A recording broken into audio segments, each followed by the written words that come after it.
పులి పంజాకి చిక్కాక తప్పించుకుపోవడం అంత ఈజీ కాదు. దాదాపు జీవితం ముగిసిపోయినట్లే. నేనే చెప్తున్నాను, నా భర్తని, మా అత్తయ్య మామయ్యల్ని వదిలేయండి ప్లీజ్. ఏమంటున్నాడా రాజా?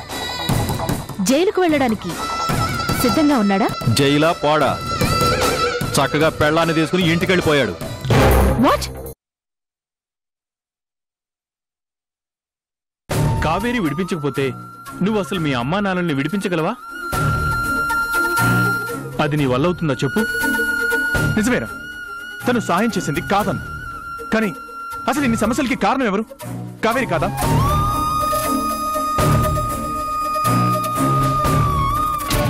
మొన్న వసు, నేను రూప, రేపు ఇంకొకరు, ఇలా జీవితం మొత్తం అనుమానిస్తూనే ఉంటుందా? అనుమానిష్టమే ప్రేమ అనుకుంటే ఎలారా? అరే చిన్న, మెల్లమెల్లగా తనే అర్థం చేసుకుంటుందిలేరా. ఏంట్రా అర్థం చేసుకునేది? నేను బిడ్డగా మా అమ్మా నాన్న దగ్గరికి చేరిన తర్వాత అసలు వాళ్ళకి మనశ్శాంతి లేకుండా పోయిందిరా. నా వల్ల పోలీస్ స్టేషన్ చుట్టూ తిరిగే పరిస్థితి వచ్చింది. 25 ఏళ్ల తర్వాత నేను వచ్చి వాళ్ళకి నేను ఇచ్చే బహుమతి ఇదేనా? ఆలోచించు. సరే, ఇక వదిలే చిన్న. ఇక నుంచి కావేరి నిన్ను అర్థం చేసుకుంటుందని అనుకుంటున్నాను. నువ్వు కూడా తనని కోప్పడకుండా అభిమానించరా. పోరా, ప్రతి వాళ్ళు నన్ను సర్దుకోమని చెప్పేవాళ్లే. నా బాధ ఎవరికి తెలుసు? తనతో గొడవలు పడ్డాం నాకేమో సరదానా? గొడవలు పెట్టుకునే తను, అనుమానించేది తను, చివరకు అందరి ముందు తప్పుడు మనిషిగా నన్ను నిలబెట్టేది తను. ఆఖరికి నువ్వు కూడా కావేరి మంచిది, నేను చెడ్డవాడిని అనేలా మాట్లాడుతున్నావుగా. అంతేలే, ఆడది ఏడిస్తే ఊరంతా బాధపడతారు, అదే మగాడు బాధపడితే ఊరంతా నవ్వుతారు. అది కాదురా చిన్న, జరిగింది ఏదో జరిగిపోయింది, వదిలే. నాకు వదిలేయాలనే ఉందిరా. కావేరి మంచిగా ఉంటే నేను మాత్రం కాదన్నాను. ఆవేశ పడేది తనే, అనుమానం పడేది తనే, కేసులు పెట్టేది తనే, విడిపించేది తనే. నేనేం చేయట్లేదురా. అదెవరూ గుర్తించట్లేదు. అంతా నా బ్యాడ్ లక్. ఏం చేస్తాం?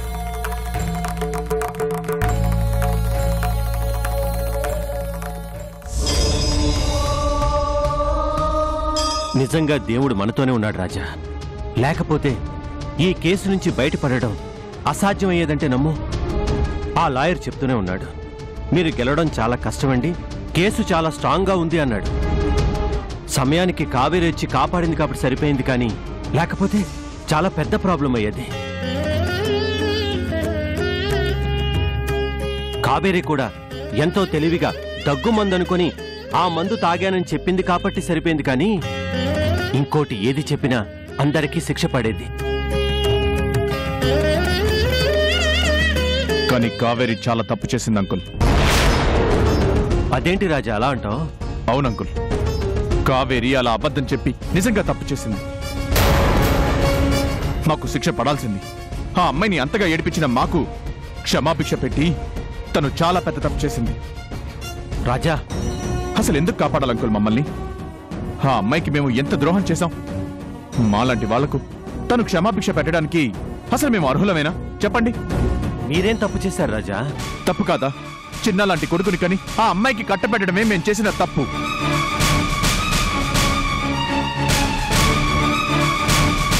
అసలు కావేరి ఎందుకు మమ్మల్ని క్షమించాలి? వీలైతే తన కష్టాలకు కన్నీళ్లకు కారణం వీళ్లేనని నన్ను, చందుని, చిన్నాని శిక్షించేలా ఒక్క వాంగ్మూలం ఇచ్చుంటే నిజంగా చాలా సంతోషించేవాడిని అంకుల్. మమ్మల్ని చూసేనా ఇంకెవరు కోడల్ని కష్టాలు పెట్టరు, ఎవరు కట్టుకున్న భార్యని అలా ఏడిపించరు. ఏంటి రాజా నీ పిచ్చి? చిన్న కావేరికి ద్రోహం చేస్తున్నాడనేది మీరింకా నమ్ముతున్నారా? నమ్మడం ఏంటి అంకుల్, ఇది నిజం. నీకెలా చెప్పాలి రాజా? మీరు చాలా పొరపాటు పడుతున్నారు. చిన్న ఏ తప్పు చేయలేదు. ఆ రూప అనే అమ్మాయికి చిన్నకి ఏ సంబంధం లేదు. మీరు నమ్ముతారు అంకుల్, ఎందుకంటే వాడు మీ మనవడు కదా. ఆ మమకారం మీకు అలానే ఉంటుంది. వాడు ఏం చేసినా నమ్ముతారు, వాడు ఏం చెప్పినా నమ్ముతారు. ఆ కావేరి మనసు ఎంత బాధపడుంటే చచ్చిపోవాలి అని నిర్ణయం తీసుకుంటుంది. ఎన్ని ఆశలతో మన ఇంటికి వచ్చింది. తనకి ప్రమాదం అని తెలిసినా కూడా చందుకి ప్రాణదానం చేసిందే. అలాంటి మనిషిని ఎలా చూసుకోవాలి, ఎలా చూసుకుంటున్నాం? చివరికి ఏ పరిస్థితికి తీసుకొచ్చాం. కావేరి ఎంత గొప్పతో చూడండి. అదే ప్లేస్ లో ఇంకెవరున్నా ఈ పాటికి మా జీవితాలు జైల్లో కడదేరిపోయేవి. అయినా క్షమించింది. మేము క్షమాపణలకు కూడా అర్హత లేని వాళ్ళము అని తెలిసినా కూడా మమ్మల్ని బయటికి తీసుకొచ్చింది. అలాంటి అమ్మాయి నడిపించాడు మీ మనవడు. లేదు రాజా, నిజంగా చిన్నాకి ఏ పాపం తెలియదు. బోధకులు, వాడి గురించి నాకు చెప్పకండి. ఒకప్పుడు వాడు నా కొడుకు అని చెప్పుకోవడానికి గర్వపడ్డాను. అమ్మా నాన్నలు దూరమైన ఒక మంచి మనిషిగా ఎదిగాడు అని చాలా మురిసిపోయాను.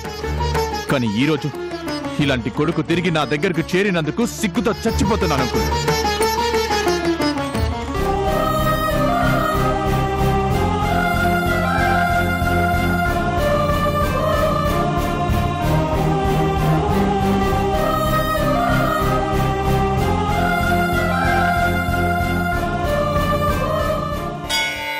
ఓం శివాయ నమః, ఓం మహేశ్వరాయ నమః, ఓం శంభవే నమః, ఓం పినాకినే నమః, ఓం శశిశేఖరాయ నమః, ఓం వామదేవాయ నమః. ఎందుకత్తయ్య నన్ను గుడికి తీసుకొచ్చారు? నా మనసేం బాగోలేదన్నాను కదా.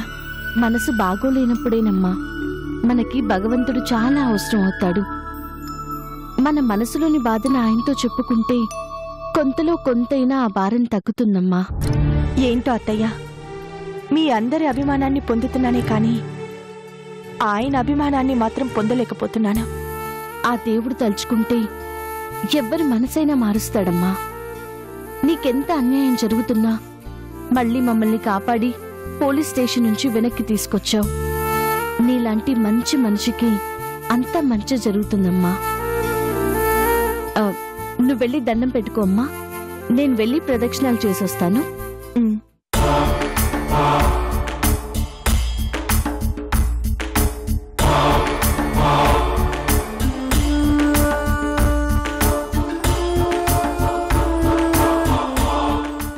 ఓం భస్మాసూర్య విగ్రహాయ నమః, ఓం సోమప్రియాయ నమః, ఓం సర్వమయాయ నమః, ఓం త్రయీమూర్తయే నమః. స్వామి, నేననుకున్నది కొంతవరకే పూర్తయింది. మిగిలింది కూడా పూర్తి కావాలి. ఆ చిన్నాని అందరూ వెలేయాలి. అప్పటి వరకు నాకిలాగే సహకరించు. ఓం పంచభద్రాయ నమః, ఓం సదాశివాయ నమః, ఓం విశ్వేశ్వరాయ నమః, ఓం వీరభద్రాయ నమః, ఓం గణనాథాయ నమః, ఓం ప్రజాపతయే నమః, ఓం హిరణ్యరేతసే నమః. స్వామి, తొందరపడి విషం తాగి తప్పు చేశాను. పొరపాటున నేను చనిపోయి ఉండుంటే అన్యాయంగా మా అత్తయ్య మావయ్యలకి శిక్ష పడేది. ఏ నేరం చేయని వాళ్ళకి శిక్ష పడితే నా ఆత్మ కూడా శాంతించేది కాదు.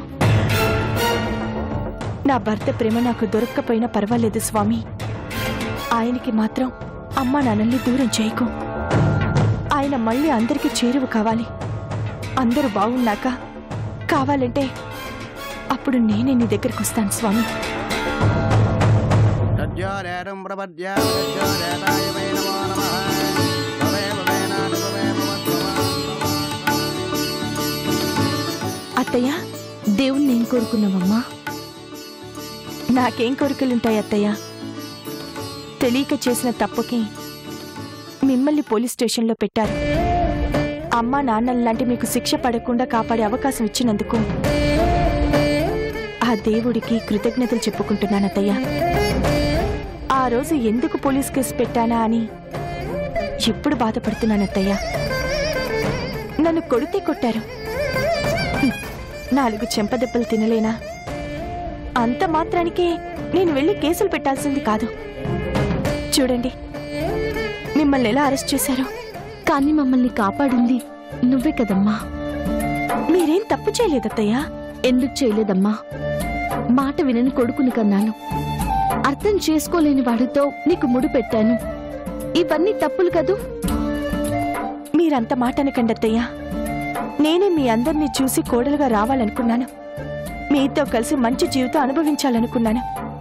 కానీ ఆ దేవుడు నాకు అవకాశం ఇవ్వలేదు. మరో జన్మలో అయినా ఆయన మనసుకి నచ్చేలా పుట్టించమని దేవుణ్ణి కోరుకుంటాను. అప్పుడు కూడా మీ ఇంటికే కోడలవుతానత్తయ్యా. నీ జీవితం చక్కదిద్దడం మా అందరి బాధ్యత కావేరి. చెప్పండి అమ్మా. చిన్న పేరు మీద అర్చన చేయండి. కాదు పూజారి గారు, మా కోడలు కావేరి పేరు మీద చేయించండి. అలాగే. కావేరీ నామధేయస్య ఆయురారోగ్య ఐశ్వర్యాభివృద్ధ్యర్థం ధర్మార్థ కామ మోక్ష చతుర్విధ ఫలపురుషార్థం వేదాహమేదం పురుషం మహాంతం ఆదిత్యవర్ణం నవరత్నపారే సర్వాణి రూపాణి విజిత్య వీరః నామాని కృత్వా అభివదం యదాస్తే సమ్రాజంచ విరాజంచ మిత్రీర్యాతనో గృహే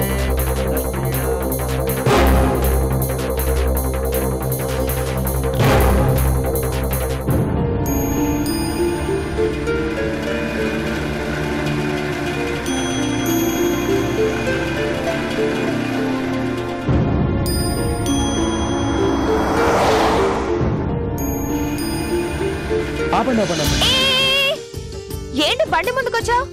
నాకు చిన్న హెల్ప్ కావాలండి. ఏం కావాలి? ఇక్కడ చార్మినార్ ఎక్కడుంది? చార్మినారా? చార్మినార్ ఇక్కడ ఎందుకు ఉంటుంది? ఓల్డ్ సిటీలో ఉంటుంది. అదెక్కడ ఉంటుందండి? అసలు మీరు హైదరాబాద్ లోనే ఉంటారా? అవునండి. మరి ఓల్డ్ సిటీ ఎక్కడ ఉంటుందో తెలీదా? అంటే ఓల్డ్ సిటీ హైదరాబాద్ లోనే ఉంటుందండి. మీరు ఎందుకండి అలా నవ్వుతారు?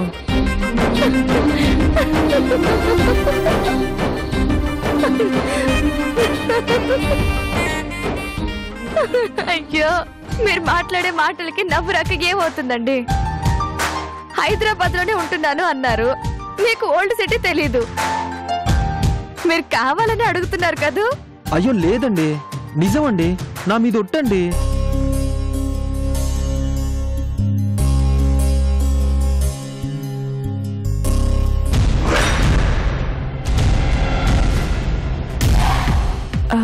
అత్తయ్య, ఒకసారి అటు చూడండి.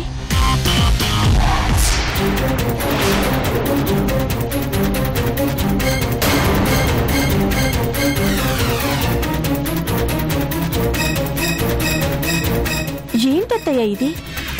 మన అను ఎవరితోనో కలిసి ఎలా మాట్లాడుతుందో చూడండి. అదేంటి అంత పగలబడి నవ్వుతోంది? ఎవరో క్లాస్మేట్ అయి ఉంటారులే అమ్మా. అయితే మాత్రం అలా నవ్వుకుంటూ తిరిగితే చూసే వాళ్ళు ఏమనుకుంటారత్తయ్య? మీరు చెప్పండి. చాలా థ్యాంక్స్ అండి.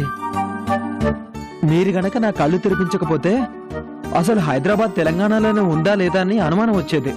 మళ్ళీ కలుద్దామండి. ఏంటి మళ్ళీ కలుస్తారా? వద్దండి, మళ్ళీ మిమ్మల్ని కలిస్తే ఈసారి నవ్వి నవ్వి నా గుండె ఆగిపోతుంది. దయచేసి మీరెప్పుడు నాకు కనిపించకండి. ట్రై చేస్తానండి.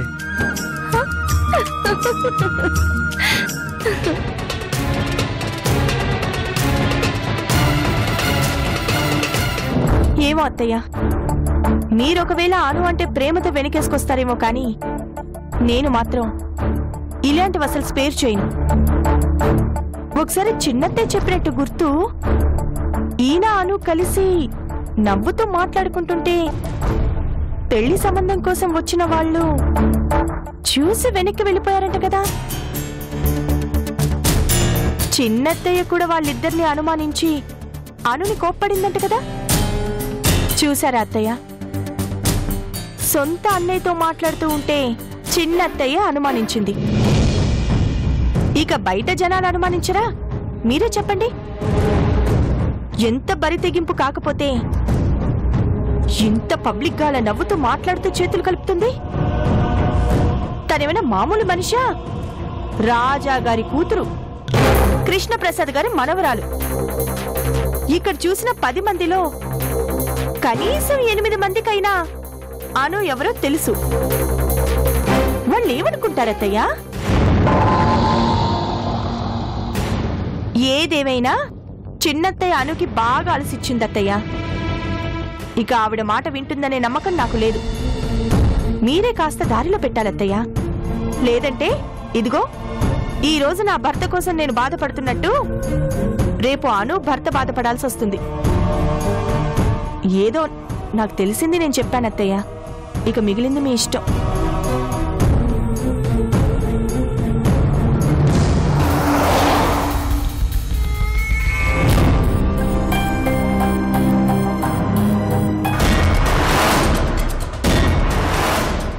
అను, ఏంటి వదినా?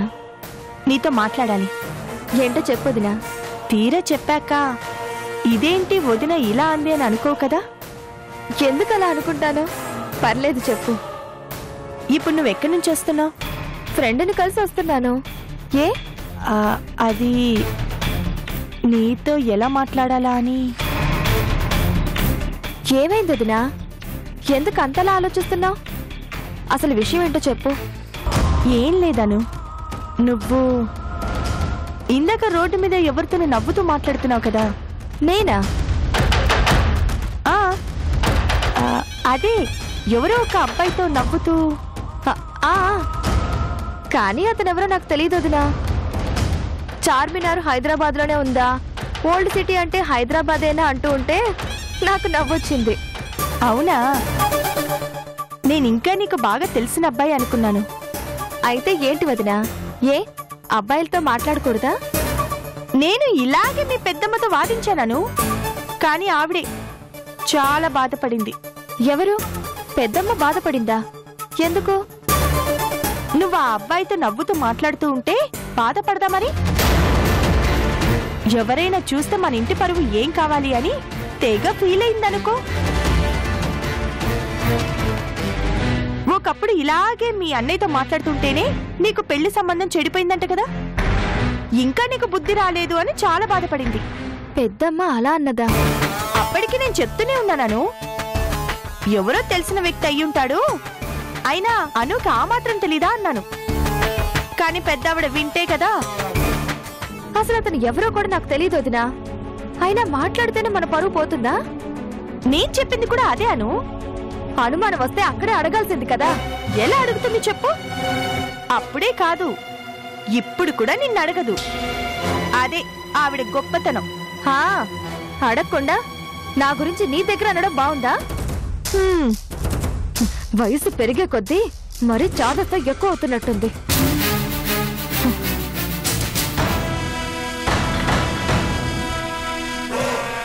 అత్త, నీకు చిన్నత్తకి ఎసరు పెడుతున్నాను, కాచుకో.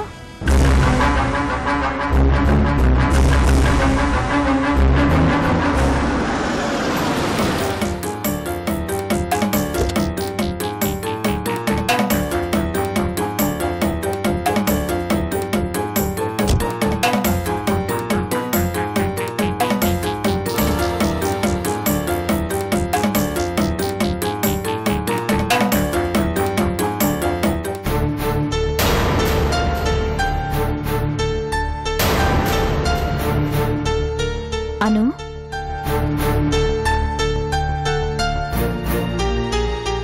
ఏమైందే? ఎందుకు అలా ఉన్నావు?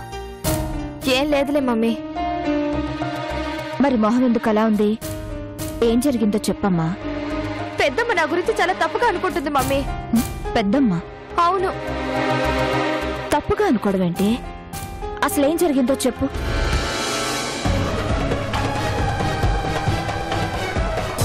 వాడెవడో ఒక మెంటలోడు రోడ్డు మీద కనిపించి చార్మినార్ ఎక్కడా, హైదరాబాద్ ఎక్కడా అంటూ మైండ్ తినేశాడు. అతని మాటలకి నవ్వొచ్చి నేను నవ్వుతో సమాధానం చెప్తూ కనిపించాను. అది చూసి పెద్దమ్మ నేనేదో తప్పు చేశాను అన్నట్టు వదినతో మాట్లాడిందంట. నేనెందుకు తప్పు చేస్తాను మమ్మీ? ఊరుకోను.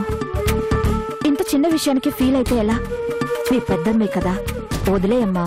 లేదు మమ్మీ, నేను పెద్దమ్మతో మాట్లాడాలి. ఆగను. అలాంటి పిచ్చి పనులు చేయకు. ఏ మీ పెద్దమ్మకి బాధ్యత లేదా? ఏదో ఫీల్ అయితే అయ్యిందేమో, దానికి ఎందుకు అడగటం? వదిలేయ్ నాన్నా.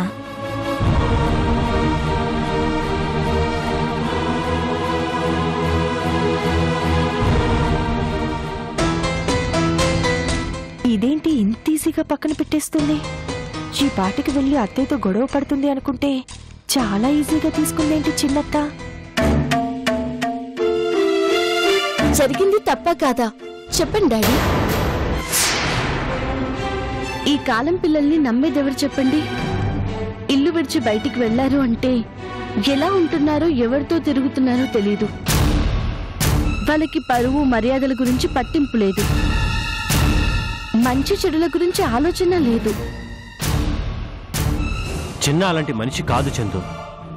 వాడిని కన్నదానివి. నువ్వే అర్థం చేసుకోకపోతే ఎలా అమ్మా? నాకు నమ్మకం లేదు డాడీ. మనుషులు ఎప్పుడు ఒకేలా ఉండరు.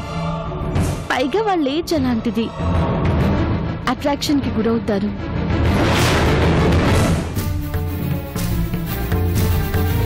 మనం తప్పు చేస్తున్నామన్న ధ్యాస కూడా ఉండదు. కొట్టి తిట్టి చెప్పే వయసు కాదు. కన్నవాళ్ళే బుద్ధి చెప్పాలి, సరైన దారిలో పెట్టాలి.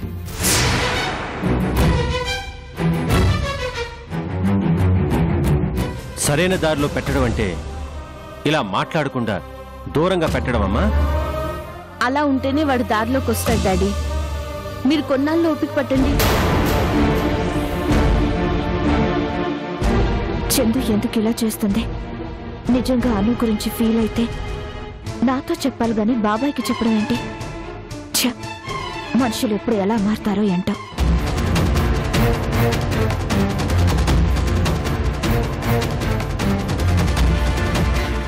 ఒక రకంగా నిన్ను చాలా తక్కువ అంచనా వేశానేమో అనిపిస్తుంది. కానీ చాలా ఎదిగావు. నేనెదగటం కాదు, నాకు నా కుటుంబానికి జరిగిన అన్యాయమే నన్ను ఇలా తయారు చేసింది.